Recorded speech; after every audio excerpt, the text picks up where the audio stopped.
think that with her, like, they don't like see like the soft side of Brittany. And I'm gonna put you on the spot like for a second if I can. Like this girl has gone to bat for me when most people did not and would not, Yeah. in every way possible, financially, emotionally, all that stuff, whatever. And he's like, even though she has like this, exterior like most Virgos do of being an asshole, whatever. I must say, Brittany's probably the warmest, most giving person I know. I think the asshole trait is actually good in most instances. I like somebody that can tell me the truth. Like, I don't want you to. I just need you to tell me the truth. I don't care how it comes out. I try to find my words because I know not everybody can handle people being direct and being straightforward. So I try to find my words, but I appreciate people being direct with me and being straightforward with me. I don't like the beating around the bush. Don't pussyfoot around me. That's me and Brittany for you. Tell me what you want to tell me. Tell me what I need to hear. If it's something that I need to hear. That's me and Brittany. It's weird because like me and Brittany have been friends for a long time. We have even when we didn't like each other, we never once got into a fight. Like we've disagreed. We've had some some issues, whatever. Like she thinks that I'm not emotionally available. So sometimes that's the Capricorn in me, whatever. But we have never gotten to a fight where I'm like, I can't stand that bitch. We're done being friends. I thought you felt that way when I told you I would piss on your grave. No, Okay. Oh. Okay. So like some. You're sure? You guys sure you got married already? This is something that's a thing. You guys really aren't married already. Clarification is in order. When you tell each other things like that, you're basically married. That's what I heard. Well, like I said before, she's my hetero life partner. Like if I were into girls, I'd be into Brittany. If I ever heard you argue like that, I would probably cry. I am so crazy. And then you would probably be calling me all types of assholes and telling me you piss on my grave. And then I'd probably be okay. Well, like with Brittany, it's really strange because like I've called her all types of bitches and shit, whatever. She calls me all types of assholes and jerks, and so I'm like, well, fuck you, bitch. Like it's just how we are, and like, and she told me she'd pee on my grave. Cause like in all seriousness for a second, like I deal with depression a lot. Everybody knows that. Like it's at times it can be crippling, and there are times, even recent times, whatever, where I've thought about just ending it all. And I confided in her about that. Truth be told, probably one of the wrong people to confide into about these kind of things, whatever, because like it's just not her. It's not her thing. And she told me if I were to do that, because I can't leave her because this, that, and the third, whatever, she would pee on my grave. To which I told her I wouldn't be cremated. So she said she'd spin my ashes.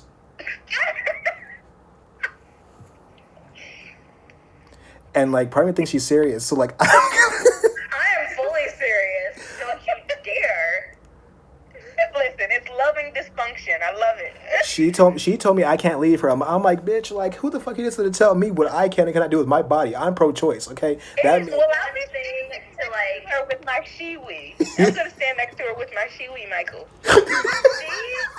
It's one thing to die of like natural causes and things. It's another thing to say like no one's gonna miss you or like well, like if we can like that part's the thing for me. If we can go there for a second, like it's not so much that no one's gonna miss me thing. It's just like like I said before. Sometimes and it's just honest to God's truth.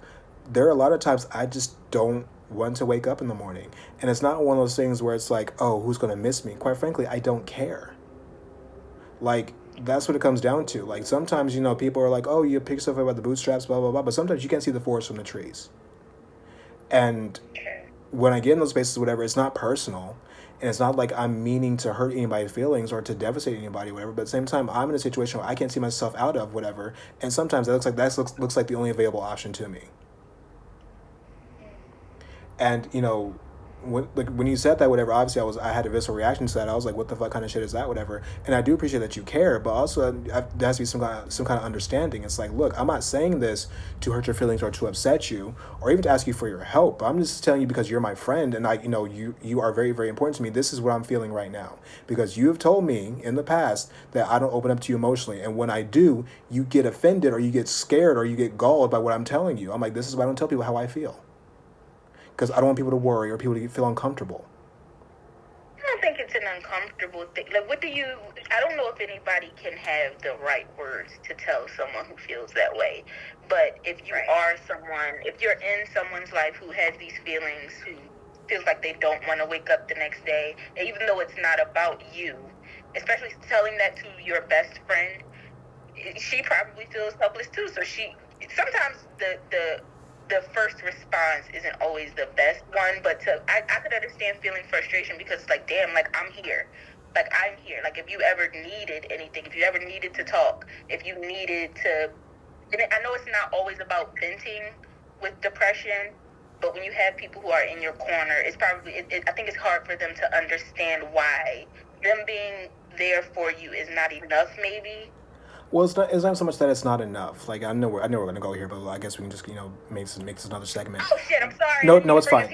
It's fine. I was gonna say, are we going to a different topic? Well, we can. It's fine because again, like honestly, signs, friendship, whatever. We're different signs. You're my friend. This is just what we talk about. You're Shantae, your family, whatever. I want this to be as organic and natural as possible. So let's go for it. My thing is like this.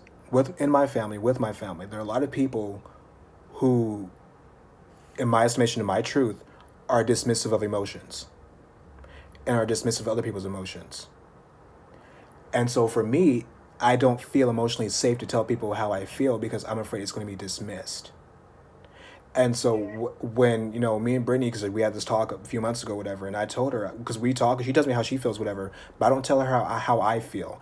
And it wasn't one of those things where I was thinking consciously, like, I don't trust her, because I trust her with my life. Yeah. But for me, when I hear emotions come up, whatever, I feel like I don't have the right to express them because I don't know how they're going to be received and they're going to be dismissed. And so for me, it's easier to tell people what I think and leave my feelings out of it, which is another Capricorn trait. Capricorns are very, very logical and they're very stoic. People don't really know how I truly feel because nobody really asks, and I don't tell anymore. It's just that simple. Like, and I remember we had the talk, whatever, and she said her feelings were hurt, whatever. And my feelings were hurt that she thought I didn't trust her. Because I do trust her. And I think the world of her. And I would never want her to feel like that she's not,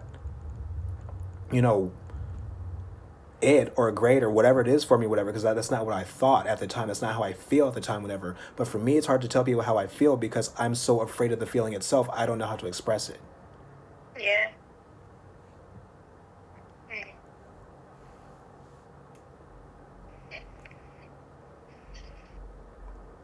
Ew, what? Ew, I'm getting all fucking sensitive and shit. This is whack. Ew. No, But, it's not. It's a human thing. Well, that's the thing. Is like, well, because when I was younger, like I was that guy. Like I would cry, I get really sensitive, whatever. And people were like, "Oh, you're too sensitive. You need to toughen up." And so, like for me, like my natural disposition is to be emotional. Like when things make me upset, I want to cry about it. But I've gotten to a point now where like I can't even access those emotions. I can't even tell you what it's like to feel sadness because I don't get to experience it. I have to move on. And so you just get the problems just compound themselves. And so like people are like, oh, well, you're this, you're that, whatever. I'm like, yeah, I have a great personality. Yeah, I'm cheerful and things like that. And that's great. But at the same time, it's like I have to be mindful of what I tell people because I don't want people to sit there and worry about me. Yeah. Do you, when you meditate, does it, I hate to sound like a cliche, but does that help any?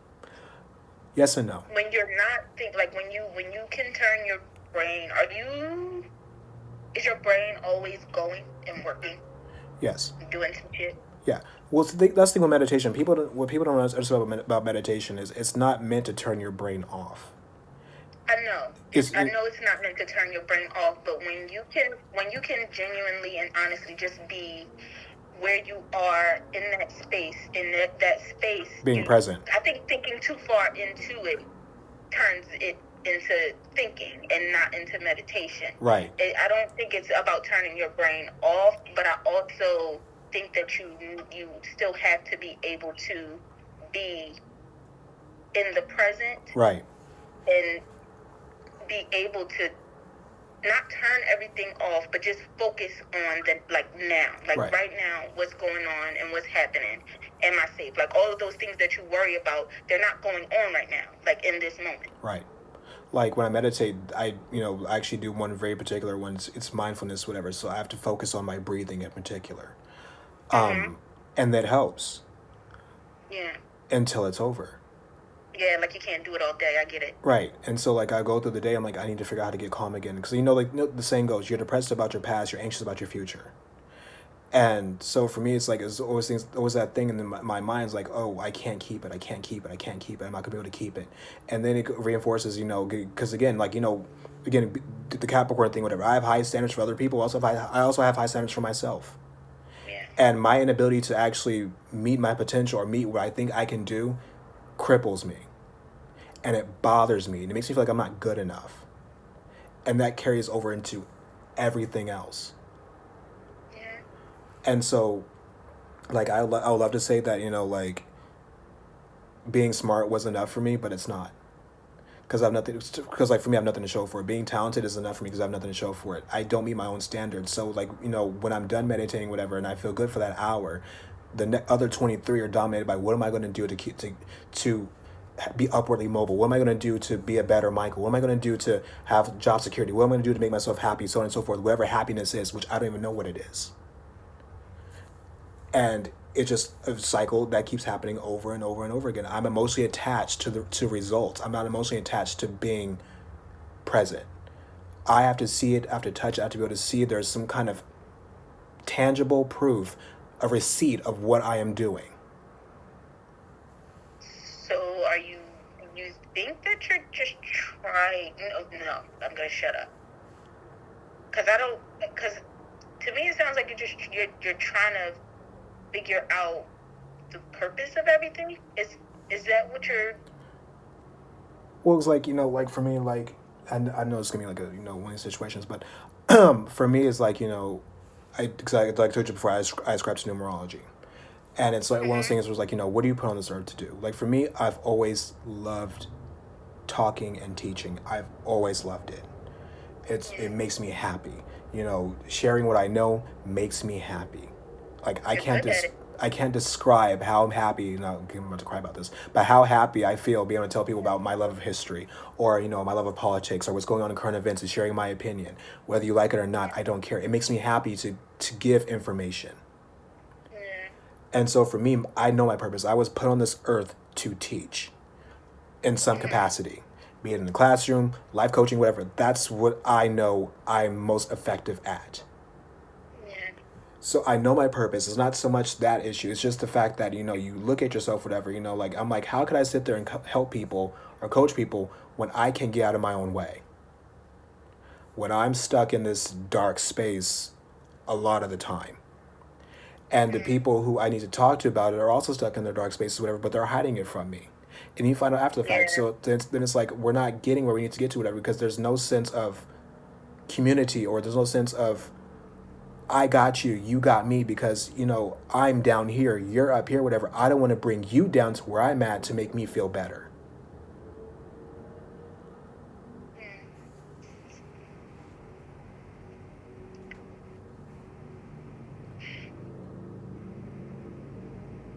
Wow. Wow. So I'm going to say what I've said before. You have to take the small victories, and every small victory is still a win. Like, the creativity that you have on your YouTube channels, the creativity that you bring to your art, the line photos that you do are amazing. Like, there are things that you don't see as like a success, basically, but they could be to someone else. And I think it's all a matter of perception and what you're seeing for yourself. But because you are who you are, you see things as it has to be this grand thing, when really it's just a matter of accepting and seeing your success, big, small, or other, but seeing it still as that success and reveling in it. That's fair. That's very And fair. I think you definitely. I was a fan before. I was a fan, Michael. Remember? Yeah. I would comment on your YouTube videos and everything. Like I genuinely love your work. Like, you do really good work, and I think you have so much more to offer to the world. Like you said, a lot of Black people don't pay attention to a lot of things, and I think that you bring a whole lot of things to light. And I think that you just have a whole lot more to offer this world. Trust me, I'm 32, Michael. I know. Trust me, I'm old. You're I'm up old there, lady. girl. You up there. Sis, I'm nervous for you. I have to get you a walker for your next birthday. No, but you're great, Michael. You really are. And you've taught me a lot. Like, just in the few years that we've known each other, like, I've learned a lot from you. Just even watching your channel, like, I hope that you can see the value in who you are. Like, you really are great. Thank you. I likewise think you're both great. Like I said before, and I'll say this again, like Brittany, like I do not know where I would be without Brittany. I just don't. Like, you know, like I always tell people all the time, like, oh, my sister's been done this. So like, no, if it wasn't for Brittany, Yeah. I truthfully don't know what I probably would have wound up dead somewhere. Like I rely on her, and I don't think I ever told you this before. Like, but I rely on Brittany to get me through my days a lot of the time. Like she'll come to me, she'll tell me how she feels, whatever. And even though like I may not respond because she knows that's just how we operate, whatever. It feels good that she trusts me enough. She trusts my judgment enough to ask me my opinions and ask me what I think and how I can help her. Yeah. And helping her makes me feel better about myself. Talking to her about different ideas makes you feel better because, like, again, she's very, very organized, and the devil is in the details. And so there are some things that, in some sense, organizationally, I don't do as well. And so talking to her where she can give me clearer ideas and clearer things, whatever, to guide my passions, whatever, she makes me feel like a more complete person. Oh, that's so sweet. Don't make me cry. Don't do like I'm pretty emotional today. Like, let's not do that. Like, That's beautiful. You know what? That is beautiful. Like, you guys' relationship, just it's pure. And to other people, the shit may seem a little crazy, but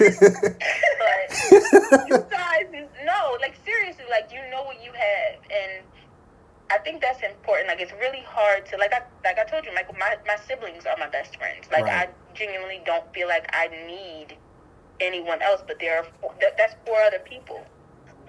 Those Right. are 4 people that I feel like I can go to about anything. And I couldn't imagine feeling like I didn't have anyone to go to. And the fact that you do have a best friend that you can go to, like somebody that's not blood, because it's hard to find. Even with blood, it's hard to find people that you can trust.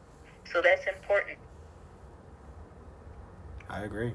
Like, that's one thing I would tell people all the time is, like, you know, like, people are unfortunate to have, well, because honestly, especially the people our age, whatever, people don't know what friendships are anymore. No, And they don't. And they don't want to do the work. Mm-hmm. And with us, I can't say so much that we did the work. It happened. It was genuine. It's natural. Yeah, it's because, again, like, based on how we met, like, honestly, there's no reason in the world we should be friends. We actually became friends watching What Not to Wear. That's how we became friends. Mm-hmm. Y'all are cute. Like, Y'all are cute. you know exactly what I'm talking about, Brittany. Like, we became friends watching What Not to Wear. Watching it, and parents was in the room, and I'm like, Michael's gay, right?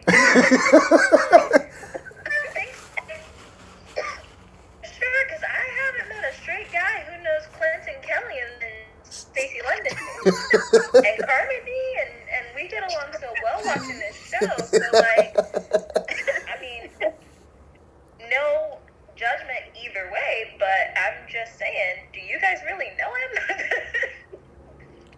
Right. Then ever since then, and then Steven was awesome. then I went to Disney, and then I came back, and we hung out, and then I would come back home, and no matter what I was doing, because, like, again, going back to the planning thing, because she's very meticulous about planning, I used to have itineraries when I visit my family. So, like, on this day we would do this, on this day we would do that. I was dead ass serious, and we stuck to the fucking plans.